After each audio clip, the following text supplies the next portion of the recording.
कहानी की शुरुआत होती है प्रतीश नाम के एक आदमी से, जो अपनी पत्नी त्रिशा को लेकर मुंबई छोड़ देता है और एक सुनसान जंगल के बीच बने छोटे से गांव में आकर बस जाता है। अब जैसे ही वो गांव में आता है, वो हर किसी से सिर्फ एक ही सवाल करता है, इस गांव में नदी कहाँ है। अब गांव वाले सोचते हैं कि नया आदमी है, हो सकता है सैर सपाटे के लिए पूछ रहा हो, लेकिन कोई नहीं जानता कि प्रतीश को नदी की जगह इतनी क्यों जरूरी है। वो किसी को अपने इरादे का अंदाजा तक नहीं होने देता। फिर एक रात चुपचाप सबकी नजरों से बचकर वो अकेला उस नदी की तरफ जाता है और वहां जाकर एक बहुत ही सुंदर सा कोना सजाता है, जैसे कोई किसी खास लड़की के लिए रोमांटिक डेट प्लान कर रहा हो। अब दिमाग में सवाल आता है, जब उसके पास घर में बीवी है, तो वो किसी और लड़की के लिए ये सब क्यों कर रहा है? क्या वो धोखा दे रहा है? क्या उसका कोई अफेयर चल रहा है? लेकिन अगले ही पल कहानी पूरी तरह पलट जाती है। अगली रात हम देखते हैं कि प्रतीश उसी तरह चुपके से अपनी बीवी त्रिशा को लेकर निकलता है, बिना किसी को बताए। दोनों एक साथ जंगल के उस कोने में जाते हैं, नदी के पास, और फिर वहीं आधी रात में दोनों आपस में संबंध बनाते हैं। काफी रोमांटिक और फिजिकल मोमेंट शेयर करते हैं। अब ये सब एक रात की बात नहीं है। हर रात वो दोनों ऐसे ही छिपते हुए घर से निकलते हैं, जंगल के उसी जगह जाते हैं और फिर एक दूसरे में खो जाते हैं। पर ट्विस्ट तब आता है जब एक रात साजू नाम का एक बस हेल्पर इन्हें देख लेता है। साजू को शक होता है कि ये लोग जंगल में हर रात क्या करने आते हैं, तो वो एक रात उनका पीछा करता है। और जब वो देखता है कि जंगल में नदी के पास ये दोनों क्या कर रहे हैं, वो दंग रह जाता है। पिछली रात जो साजू ने देखा, वो अगले दिन मोहल्ले के और लड़कों को जाकर बता देता है। और फिर क्या, सारे लड़कों के मन में मस्ती का कीड़ा जाग जाता है। सब मिलके प्लान बनाते हैं कि आज रात को हम भी जंगल चलेंगे, देखेंगे असली मजा क्या होता है। रात आती है, प्रतीश फिर अपनी बीवी त्रिशा को लेकर उसी नदी की तरफ निकल जाता है, चुपके से, जैसे हर रात करता है। लेकिन आज उसके पीछे पीछे मोहल्ले के कई लड़के भी चुपचाप निकल पड़ते हैं। हंसी ठिठोली करते, जोश में भरे हुए सब जंगल में घुसते हैं, धीरे धीरे, ताकि कोई आवाज ना हो। फिर सब जाकर एक झाड़ी के पीछे छिपकर बैठ जाते हैं, ऐसे पॉइंट पर जहां से वो प्रतीश और त्रिशा को साफ देख सके। साजू धीरे से कहता है, इनको नहाने में 20 से 25 मिनट तो लग ही जाएंगे, फिर ये लोग नदी के उस पार जाकर खेल शुरू करेंगे। इतना सुनते ही एक लड़का बोलता है, शाला, ये लोग पागल हैं क्या बे? आधी रात को नदी में उतरते हैं।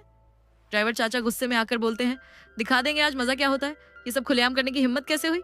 लेकिन तभी एक और लड़का कहता है, अभी नहीं, पहले इनको शुरू तो करने दो।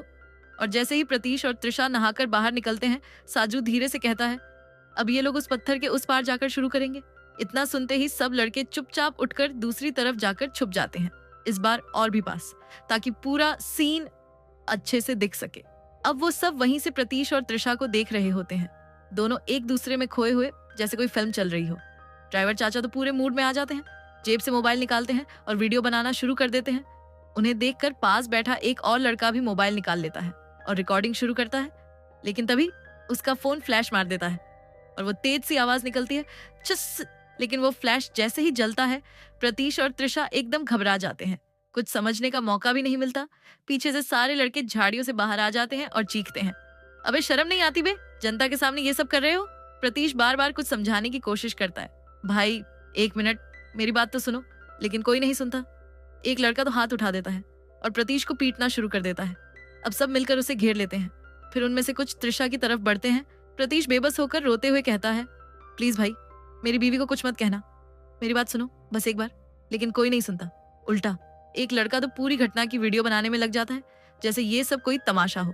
और यहीं पर फिल्म के दूसरे पार्ट का एंड होता है, एक ऐसे सीन पर जहां लगता है कि अब कहानी एक नई दिशा लेगी, क्योंकि प्रतीश और त्रिशा की ये रातें सिर्फ रोमांस नहीं, शायद किसी गहरे राज से जुड़ी है। फेसबुक पर कट कैप्शन में जो वीडियो देखते हो ना, अब वैसा असली वाला बना है। भीड़ अचानक सामने आ जाती है। प्रतीश हड़बड़ा जाता है, हाँफते हुए बोलता है, भाई प्लीज कोई वीडियो मत बनाओ, हम पति पत्नी हैं, और क्यों यहाँ आए थे वो सुन लो पहले। लेकिन कोई उसकी बात पर ध्यान नहीं देता। वो सब मिलकर बेरहमी से उसे मारने लगते हैं। त्रिशा चिल्लाती है, रोती है, मगर कोई नहीं रुकता। जब सबका गुस्सा थमता है, तब उनमें से एक त्रिशा को देखकर चीखता है, भाग जा यहाँ से, तू जैसे लोगों की वजह से ही समाज गंदा हो गया है। अगर फिर से हमारे इलाके में दिखी ना, तो और बुरा होगा। त्रिशा की आंखों में अपमान के आंसू होते हैं। वो चुपचाप चल देती है, जैसे उसकी आत्मा मर चुकी हो। प्रतीश भी लड़खड़ाता हुआ उसके पीछे पीछे चलता है। उधर वो लड़के वीडियो बनाते रहते हैं और कहते हैं, जंगल में संबंध बनाने आए थे, यही कैप्शन डालेंगे और वीडियो फेसबुक पर डालेंगे, व्यूज तो अब धुआंधार आएंगे मम्मा। सभी हंसते हैं, मजाक उड़ाते हैं। पब्लिक तो ऐसे वीडियो को हाथों हाथ लेती है। मजा आएगा अब। दूसरी ओर प्रतीश और त्रिशा पूरी तरह टूट चुके हैं। घर लौटते वक्त रास्ते में कोई कुछ नहीं बोलता, सिर्फ उनकी चुप्पी ही चीख रही होती है। जैसे ही घर पहुंचते हैं, त्रिशा फूट फूट कर रोने लगती है। कहती है, मैंने तुमसे पूछा था ना, कोई देखेगा तो नहीं? तुमने कहा था सब ठीक रहेगा। वो रोते हुए कहती है, अब मुझसे और सहा नहीं जा रहा, मुझे जीना नहीं है अब। प्रतीश उसे चुप कराता है, पास बैठकर उसे गले लगाता है और खुद भी चुपचाप रोने लगता है। अगली सुबह सोशल मीडिया की दुनिया अपना काम कर चुकी होती है। वीडियो गांव के हर व्हाट्सएप ग्रुप में पहुंच चुका होता है। हर कोई देख रहा होता है, हंस रहा होता है, शेयर कर रहा होता है, जैसे वो इंसान नहीं कोई तमाशा हो। एक लड़का वीडियो देखकर कहता है, साजू भाई इसका अगला पार्ट कब आएगा? साजू गुस्से में जवाब देता है, अबे ये टीवी सीरियल नहीं है, और पार्ट चाहिए तो तू कैमरा पकड़ के खड़ा हो जाया कर। दूसरा लड़का हंसते हुए कहता है, वीडियो तो हिल रहा है यार, थोड़ा एचडी में बनाता ना। साजू गुस्से में कहता है, मैं पोर्न डायरेक्टर नहीं हूँ जो लाइट सेटअप लगाऊं, जो मिल रहा है उसी में खुश रहो। असली सीन दिखा दिया, अब इससे बेहतर क्या चाहिए। उधर गांव का ही एक लड़का प्रकाश, जो पेंडिंग काम करता है, उसके फोन में भी वीडियो आ चुका होता है। वो तुरंत प्रतीश को कॉल करता है। प्रतीश कॉल उठाते ही बेहद थकी और टूटी हुई आवाज में कहता है, भाई मैं भी तुझे ही कॉल करने वाला था, दिल बहुत भारी लग रहा है, बहुत थक गया हूँ, आज काम पर नहीं आ पाऊंगा, और कॉल कट कर देता है। दोपहर ढल रही थी, गांव की गलियों में बच्चों की आवाजें गूंज रही थी, लेकिन प्रतीश और त्रिशा के घर में एक अजीब सी चुप्पी थी। प्रकाशन, जिसने वीडियो देखा था, अब सोच रहा था कि आखिर असली घटना क्या है। क्या वाकई वो दोनों पति पत्नी हैं? अगर हाँ, तो लोग इतना गलत कैसे सोच सकते हैं? उसका मन बेचैन था। उधर प्रतीश के घर के सामने कुछ लड़के कैरम खेल रहे थे। उनमें से एक ने घर की ओर देखते हुए कहा, किरे आज पूरा दिन बीत गया, इन दोनों में से कोई बाहर नहीं निकला। दूसरा हंसते हुए बोला, लगता है अंदर ही शो चालू है भाई। सब जोर से हंसते हैं, लेकिन उस हंसी की दीवार के पीछे घर के अंदर एक टूटा हुआ संसार बिखरा पड़ा था। त्रिशा पलंग पर पड़ी थी, आंखों से लगातार आंसू बह रहे थे। प्रतीश चुपचाप पास बैठा था, उसे समझाने की कोशिश करता है। त्रिशा उठो, कल से कुछ खाया नहीं है तुमने। त्रिशा धीरे से कहती है, मुझे कुछ नहीं खाना, और मैं बाहर भी नहीं जाना चाहती। अगर वो लोग फिर दिखे तो वो मुझे मारेंगे। प्रतीश उसके हाथ को पकड़कर कहता है, ऐसे मत सोचो, डरने की कोई जरूरत नहीं है, मैं हूं ना। चलो ठीक है, मैं बाहर से खुद कुछ ले आता हूँ। वो उठकर बाहर जाता है, धीरे धीरे सीढ़ियों से उतरते हुए। रास्ते में हर चेहरा उसे घूरता हुआ सा लगता कि जैसे ही वो खाने की दुकान पर पहुंचता है और ऑर्डर देने ही वाला होता है, होटल मालिक और वहां बैठे सभी लोग उसे देख रहे होते हैं। उनके चेहरों पर सवाल नहीं, सीधे सीधे जजमेंट लिखा होता है। ये वही लड़का है, उस वीडियो वाला। प्रतीश को समझ में आ जाता है, अब सबको पता चल गया है। वो कुछ कह नहीं पाता, बस चुपचाप खड़ा रहता है। भूख लगी है, मगर मन और शरीर दोनों जवाब दे चुके हैं। आखिरकार वो एक दुकान की ओर जाता है, लेकिन वहां भी वही हाल।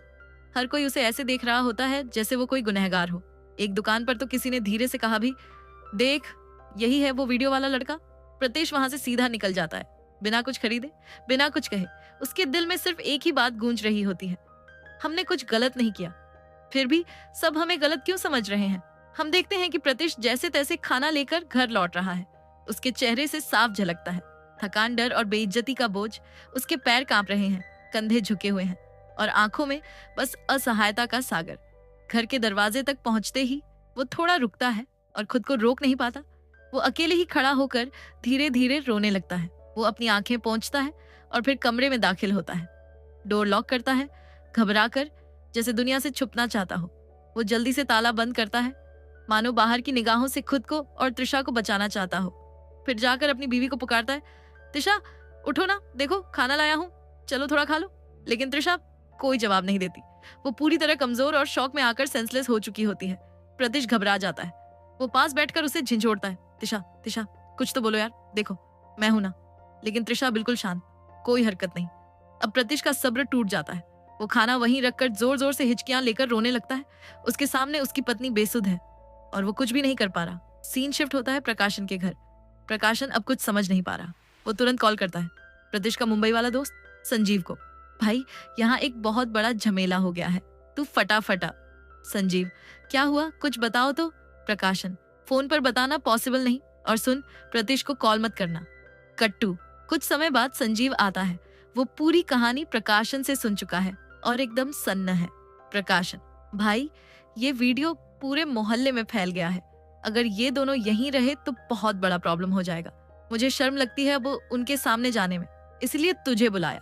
इतना ही नहीं, पास बैठे मकान मालिक अंकल बोलते हैं, आखिर ऐसा काम ये लोग करते ही क्यों है? क्या ये मानसिक रोगी है? संजीव कुछ नहीं बोलता। प्रकाशन पूछता है, तू कुछ बोल क्यों नहीं रहा? तब संजीव कहता है, गलती मेरी थी। अगर मैं पहले ही तुमसे उनकी सच्चाई शेयर कर देता तो शायद आज ये दिन ना देखना पड़ता। प्रकाशन, कौन सी सच्चाई? अब एक फ्लैशबैक मोड में संजीव प्रतिश और त्रिशा की पूरी कहानी बताने लगता है। संजीव, प्रतिश फिल्म इंडस्ट्री में टेक्नीशियन था। समर नाम के एक डायरेक्टर के साथ काम करता था। उस समय उसे फिल्म इंडस्ट्री में टेक्नीशियन के तौर पर काम मिलता था, लेकिन काम रेगुलर नहीं था। कभी कभी जो 2-4 काम मिलते थे उसमें भी प्रोड्यूसर पैसे देने से कतराते थे। इस वजह से प्रतीश का गुजारा बहुत मुश्किल से हो रहा था। एक दिन शूटिंग सेट से लौटते वक्त उसे एक गोदाम के पास एक विदेशी नस्ल का भूखा प्यासा पिल्ला दिखता है। वो समझ आता है कि ये किसी का पालतू कुत्ता है जो रास्ता भटक गया है। पिल्ले की हालत देखकर उसका दिल पसीज जाता है और वह उसे अपने छोटे से घर ले आता है। उसका दोस्त बोलता है, तू तो खुद का खाना नहीं जुटा पाता, ये विदेशी कुत्ता कैसे पालेगा? लेकिन प्रतीश मुस्कुराकर कहता है, जो मेरे पास है वो इसके साथ बांट लूंगा। इस तरह 3-4 दिन गुजरते हैं। फिर एक दिन एक आदमी प्रतीश को एक पर्चा देता है जिसमें एक लड़की की तरफ से पालतू कुत्ते के खोने का ऐलान था और लिखा था कि जो भी कुत्ता लौटाएगा उसे 15,000 रुपए का इनाम मिलेगा। प्रतीश उस नंबर पर कॉल करता है और जो लड़की कुत्ते को लेने आती है वही त्रिशा होती है। त्रिशा इनाम के तौर पर 15,000 रुपए देती है, लेकिन प्रतीश वो पैसे लेने से मना कर देता है और कहता है, ये कुछ दिनों में मेरा भी बहुत अपना बन गया है, अगर हो सके तो इसे कभी कभी मुझसे मिलने ले आना। त्रिशा उसकी बातों से प्रभावित होती है और मान जाती है। इसके बाद दोनों के बीच फोन पर बात, कुत्ते की खबर लेना और कभी कभी मिलने आना, इस सब के बीच एक गहरा रिश्ता बनने लगता है। त्रिशा की माँ बहुत पहले गुजर चुकी थी और उसके पापा दूसरी शादी करके अमेरिका में रहते थे। त्रिशा बहुत अकेली थी। इस अकेलेपन में उसे प्रतीश में एक साथी, एक अपनापन महसूस होता है। धीरे धीरे दोनों को एक दूसरे से प्यार हो जाता है। जब त्रिशा के पापा को उनके रिश्ते की खबर लगती है, वो तुरंत इंडिया आकर त्रिशा से कहते हैं, मैं सब जान चुका हूँ, इस लड़के के साथ तुम्हारा कोई मेल नहीं, कल सुबह चलो, तुम्हें मेरे साथ अमेरिका ले जा रहा हूँ। त्रिशा मना कर देती है, लेकिन उसका पापा जोर डालता है। रात को त्रिशा बहुत रोती है। वो अपने पालतू कुत्ते के पास जाती है और कहती है, मैं कुछ दिन बाद आकर तुझे फिर से ले जाऊंगी। और फिर वो चुपचाप घर से निकल जाती है। वो सीधा प्रतीश के पास जाती है और दोनों बिना देर के रजिस्ट्री मैरिज कर लेते हैं। इसके बाद प्रतीश त्रिशा को लेकर अपने गांव लौट आता है ताकि वो दोनों बिना डर, बिना रोक टोक के एक नई जिंदगी शुरू कर सके। जब प्रतीश त्रिशा को लेकर अपने गांव पहुंचा तो सब कुछ वैसा आसान नहीं था जैसा उसने सोचा था, क्योंकि प्रतीश की माँ कोई आम महिला नहीं थी। वो थी किरणमाला, एक ऐसी औरत जिसकी मौजूदगी ही डर पैदा कर देती थी। उसकी गुस्से की आंच से घर के दरवाजे तक जल उठते थे। इसलिए प्रतीश खुद अंदर जाने की हिम्मत नहीं कर पाया। वो बाहर खड़ा रहा और अपने सबसे करीबी दोस्त संजीव को भेजा माँ से बात करने के लिए, ताकि शादी की बात माँ को समझाकर सुलझाई जा सके। लेकिन जैसे ही संजीव ने शादी की बात छेड़ी, किरणमाला ने अपना रौद्र रूप दिखा दिया।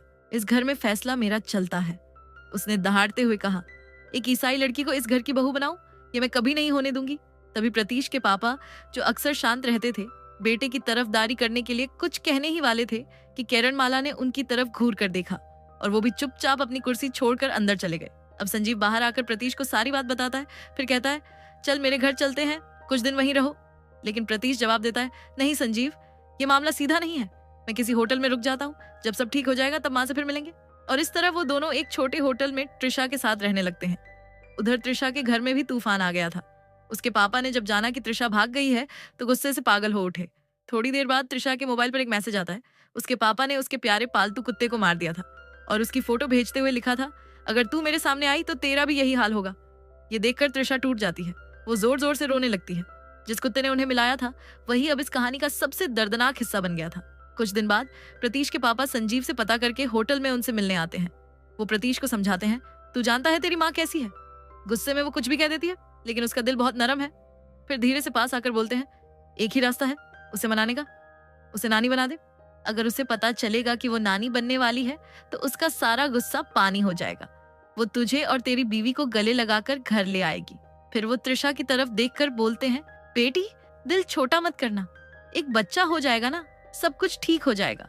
इसके बाद वो प्रतीश को अकेले में ले जाकर एक और बात कहते हैं, देख बेटा, उस लड़की ने तुझ पर भरोसा करके अपना पूरा घर परिवार सब छोड़ दिया है, अब तू उसका साया बन जा, उसे कभी अकेला मत छोड़ना। समय बीतने लगा। प्रतीश और त्रिशा अब एक दूसरे का सहारा बनकर साथ रह रहे थे, परिवार से दूर मगर एक दूसरे के करीब। लेकिन हर दिन उनके लिए एक नई चुनौती लेकर आता था। उनका यह साथ एक अधूरेपन से भरा था, एक ऐसा खालीपन जो उन्हें अंदर ही अंदर खा रहा था। प्रतीश को अपने माँ बाप से बिछड़ने का दर्द हर पल सताता था और त्रिशा, जो कभी एक भरे पूरे घर की बेटी थी, अब खुद के लिए एक घर की तलाश में थी। एक दिन प्रतीश ने खुद से एक बड़ा फैसला लिया, अब हमें एक बच्चा चाहिए। शायद एक बच्चा इस अधूरेपन को पूरा कर दे, शायद एक बच्चा उनके रिश्ते को वो मान्यता दे दे जो उन्हें अभी तक नहीं मिली। दिन गुजरने लगे। 1 दिन, 2 दिन, महीने, फिर साल, 3 साल बीत गए, लेकिन तृषा माँ नहीं बन सकी। फिर एक दिन संजीव का कॉल आया, भाई तेरे पापा ने मुझे कॉल किया था, उन्होंने कहा तुम दोनों किसी अच्छे डॉक्टर को दिखाओ। प्रतीश चुप रहा। संजीव ने फिर कहा, देख यार, अंकल तुम्हें आज भी प्यार करते हैं, वो चाहते हैं कि तुम माँ को एक नाती दो ताकि सब कुछ ठीक हो जाए, इसलिए सीरियस हो जाए यार, प्लीज डॉक्टर के पास जाओ। ये सुनकर प्रतीश की आंखें भर आईं। सीन कट होता है। अब हम देखते हैं कि प्रतीश और तृषा डॉक्टर के सामने बैठे हैं। डॉक्टर पूछता है, कितने साल हो गए शादी को? 3 साल। डॉक्टर चौंकता है, 3 साल? तो पहले किस डॉक्टर को दिखाया था? प्रतीश धीरे से कहता है, असल में ये हमारी पहली कोशिश है। डॉक्टर सिर हिलाते हुए कहता है, अरे लोग तो 6 महीने में ही डॉक्टर के पास चले आते हैं और तुम लोग 3 साल बाद आ रहे हो। डॉक्टर फिर तृषा की तरफ देखता है, बेटा तुम्हारे मम्मी पापा ने कुछ नहीं कहा इतने सालों में? तभी प्रतीश बोल पड़ता है, असल में हम दोनों थोड़े बिजी थे। डॉक्टर कुछ टेस्ट लिख कर देता है और कहता है, इन टेस्ट को करवाओ, फिर एक सीनियर स्पेशलिस्ट से मिलो। सीन कट होता है। अब समस्या ये थी कि टेस्ट करवाने में बहुत पैसे लगने वाले थे और फिलहाल प्रतीश के पास उतने पैसे नहीं थे। वो 1 महीना और इंतजार करता है, किसी तरह पैसे का इंतजाम करता है और सारे टेस्ट करवा कर एक बड़े डॉक्टर के पास जाता है। डॉक्टर रिपोर्ट देखता है, कुछ देर चुप रहता है, फिर कहता है, तुम्हें हाइपरथर्मिया की समस्या है।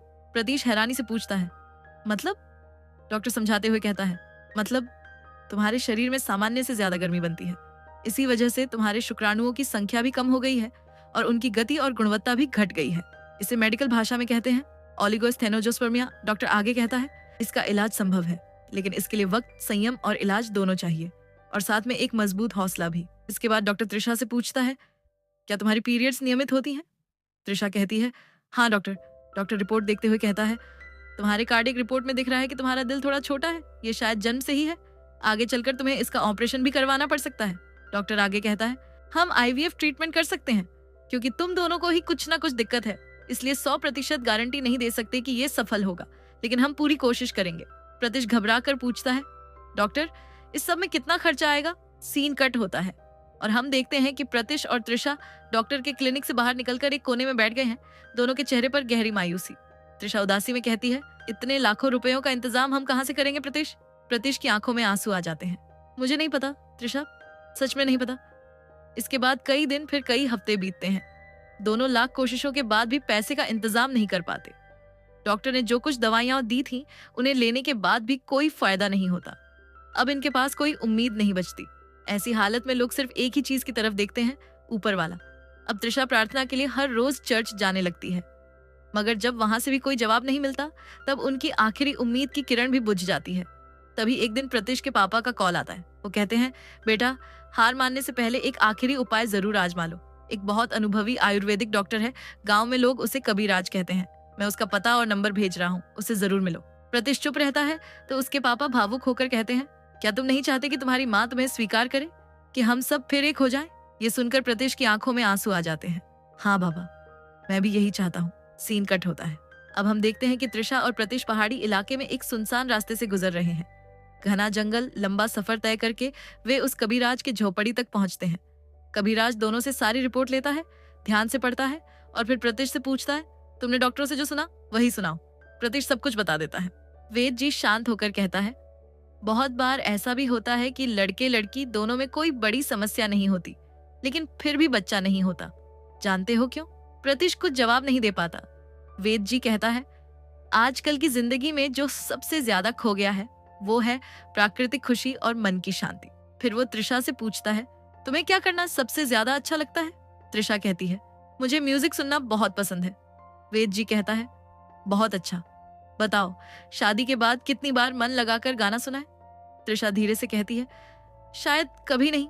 वेद जी गहरी बात कहता है, रोज जिंदगी में कोई एक काम ऐसा होना चाहिए जो तुम्हें सच्चा सुकून दे, जिससे शरीर में हैप्पी हार्मोन निकले। भले ही ये समस्या डायरेक्ट उस बात से ना जुड़ी हो, लेकिन इसका असर शरीर पर जरूर पड़ता है। फिर वो प्रतीश की ओर देखकर कहता है, अब मैं कुछ सीधी और निजी बातें पूछने वाला हूँ, शर्म मत करना।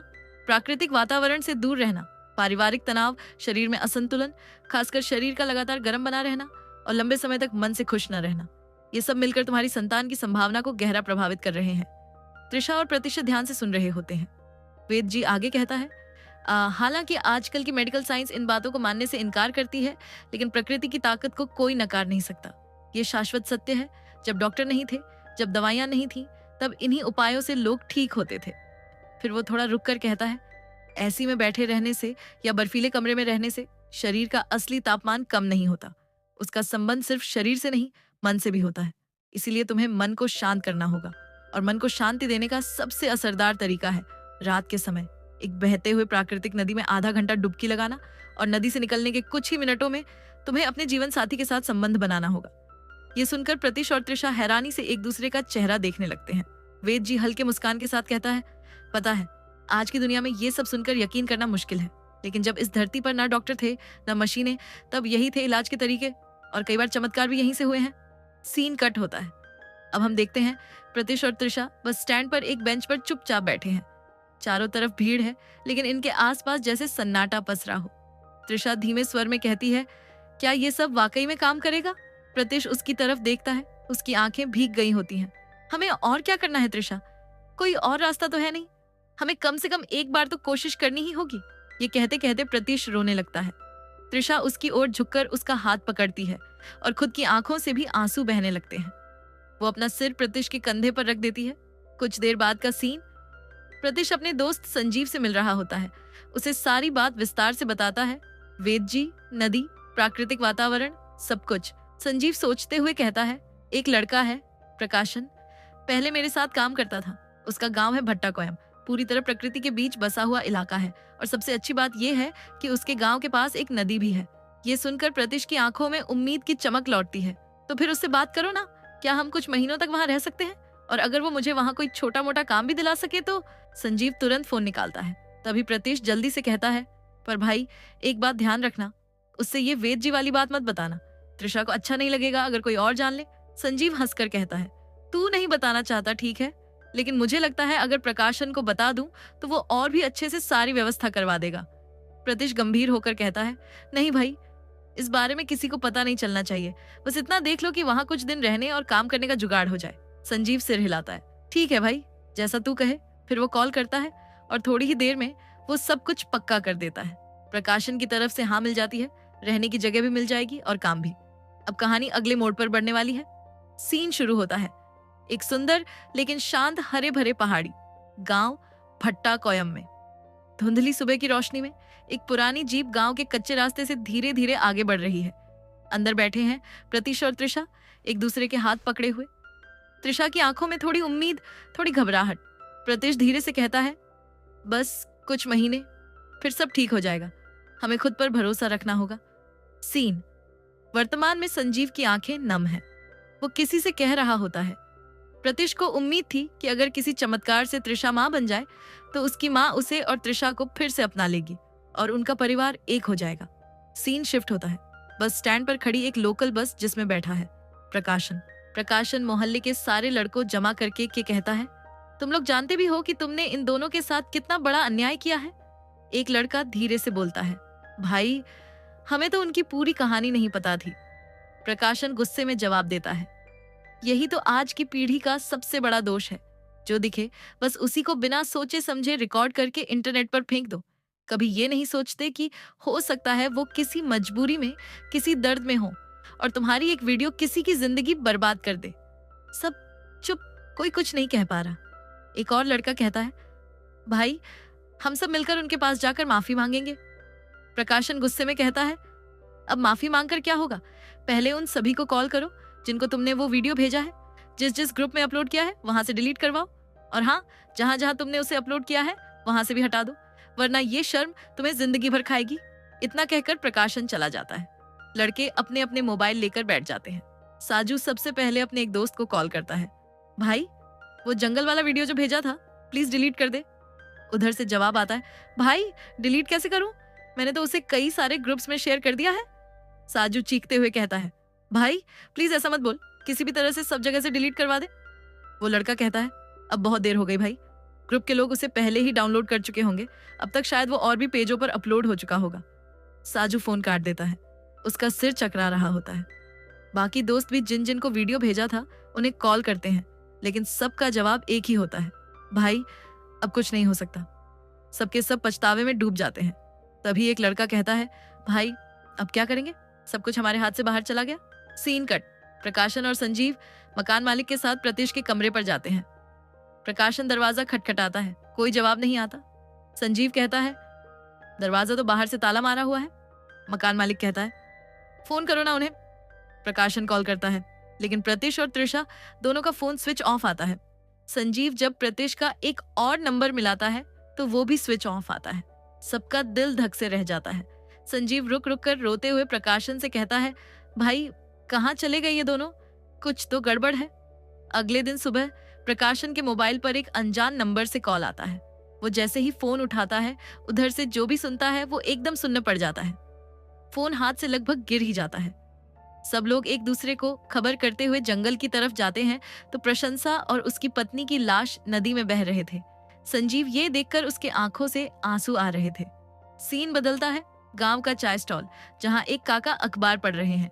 काका पढ़ते पढ़ते बोलते हैं, भट्टा कोयम गांव के नदी किनारे एक नवविवाहित जोड़े की लाश बरामद हुई है। मृतकों की पहचान प्रतीश जिला पेराम्बरा और त्रिशा जिला कादावन के रूप में हुई है। पुलिस की एफआईआर के अनुसार ये आत्महत्या का मामला है। दोनों पिछले 9 महीने से गांव में रह रहे थे। सबका चेहरा डर, दुख और हैरानी से भर जाता है, खासकर साजू जैसे पत्थर बन गया हो। काका थोड़ी देर रुक जाते हैं, फिर कांपती आवाज में आगे पढ़ते हैं। पोस्टमार्टम रिपोर्ट के अनुसार युवती गर्भवती थी। ये सुनते ही सन्नाटा और गहरा हो जाता है। साजू के चेहरे से आंसू बह रहे होते हैं। बाकी लड़के भी फूट फूट कर रो रहे होते हैं। किसी की हिम्मत नहीं होती एक दूसरे की आंख में आंख डालने की। प्रकाशन चुपचाप खड़ा होता है, गुस्से, दर्द और अफसोस से भरा हुआ। धीरे से बोलता है, एक वीडियो ने एक जिंदगी ही नहीं, एक आने वाली जिंदगी को भी मार डाला। इस कहानी में जो एडल्ट सीन या निजी पल थे, वो इस मूवी का मकसद नहीं थे। असल मकसद था आज की उस जहरीली सोच को दिखाना, जिसमें लोग किसी की निजता को वायरल कर देते हैं बिना पीछे की सच्चाई जाने। कभी कभी हमारी की हुई एक छोटी सी हरकत किसी की पूरी जिंदगी को अंधेरे में धकेल सकती है।